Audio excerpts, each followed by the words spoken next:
हे तुम्हाला माहीत आहे का की सत्ययुग, त्रेतायुग, द्वापरयुग आणि कलियुग या चारमधील कोणते युग सर्वश्रेष्ठ आहे? एकदा ऋषीमुनींच्या सभेमध्ये सर्वत्र चर्चा सुरू झाली की कोणते युग सर्वश्रेष्ठ आहे.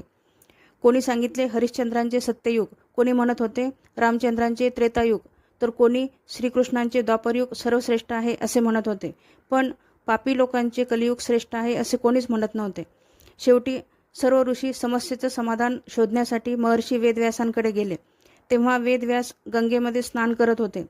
त्यांनी गंगेच्या पाण्यात डुबकी मारली आणि वर येताच जप सुरू केला की कलियुग सर्वश्रेष्ठ आहे, कलियुग सर्वश्रेष्ठ आहे. तेव्हा सर्व ऋषींना आश्चर्य वाटले. हे कसे काय, कलियुग सर्वश्रेष्ठ कसे?